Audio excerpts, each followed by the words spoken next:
সিলেটবাসীর পক্ষ থেকে লাল গোলাপ শুভেচ্ছা।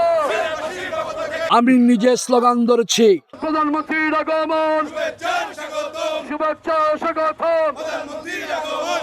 কতটুকু উৎসাহ উদ্দীপনা হলে পার্টির সেক্রেটারি স্লোগান ধরে, এটা আপনার অনুমান অবশ্যই আছে। উনি বাংলাদেশে আসার পূর্বে উনি এক যুক্তরাজ্যের একটি সভায় বলেছিলেন, আমি হাফ সিলেটি, আমরা ওনাকে পূর্ণ সিলেটি হিসাবে আমরা 2 তারিখে গ্রহণ করব। এবং উনি আমাদের সিলেটের জামাতা, সিলেটের সাথে আত্মার আত্মীয় এবং সম্পর্ক, অবশ্যই আমাদের আলাদা একটি আদর, আলাদা একটি স্নেহ, আলাদা একটি সম্মান আছেই। পাশাপাশি উনি আমাদের দলের চেয়ারম্যান এবং গণপ্রজাতান্ত্রিক বাংলাদেশ সরকারের সম্মানিত প্রধানমন্ত্রী। আমরা সেই হিসাবেই উনাকে আমরা সম্বোধন করব। আর আজকে বিশেষ করে আমাদের মহানগরীর 42টি ওয়ার্ডের নেতৃবৃন্দ, মহানগরীর নেতৃবৃন্দ, আমরা সবাই উপস্থিত ছিলাম। পাশাপাশি আপনি লক্ষ্য করেছেন, যখন স্লোগানে মুখরিত হয়েছিল প্রধানমন্ত্রীর আগমন, শুভেচ্ছা স্বাগতম, তখন ব্যবসায়ীরা দাঁড়িয়ে দাঁড়িয়ে তাকাচ্ছে। অর্থাৎ তারা এতদিন এটারই অপেক্ষায় ছিল কখন তারেক রহমান বাংলাদেশের শাসনভার ক্ষমতায় নিবেন।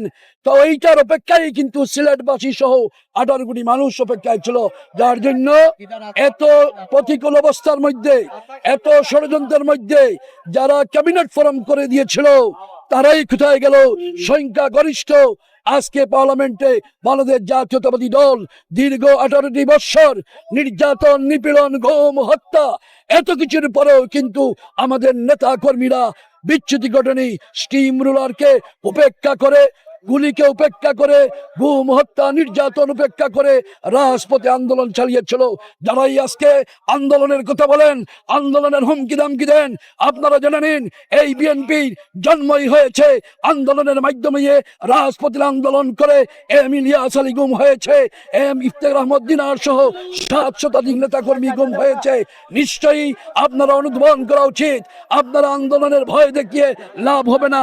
যেখানে বাংলাদেশের মানুষ দ্রব্যমূল্য নিয়ন্ত্রণে আছে, আইন শৃঙ্খলার উন্নতি ঘটছে এবং বিশেষ করে ইশতেহারের যে কথাগুলো বলা হয়েছিল, সেই কথাগুলো আমাদের প্রধানমন্ত্রী অক্ষরে অক্ষরে পালন করার শুরু করেছেন। তাই আপনারা ধৈর্য ধরুন, আপনারা জনগণের পক্ষে কথা বলুন, পার্লামেন্টে জনগণের কথা বলুন। শিক্ষা ব্যবস্থা, স্বাস্থ্য ব্যবস্থা, কর্মসংস্থান, গ্রামীণ অবকাঠামো উন্নয়ন, দ্রব্যমূল্য, আইন শৃঙ্খলা, জুডিশিয়ারি কিভাবে সুন্দরভাবে হয়।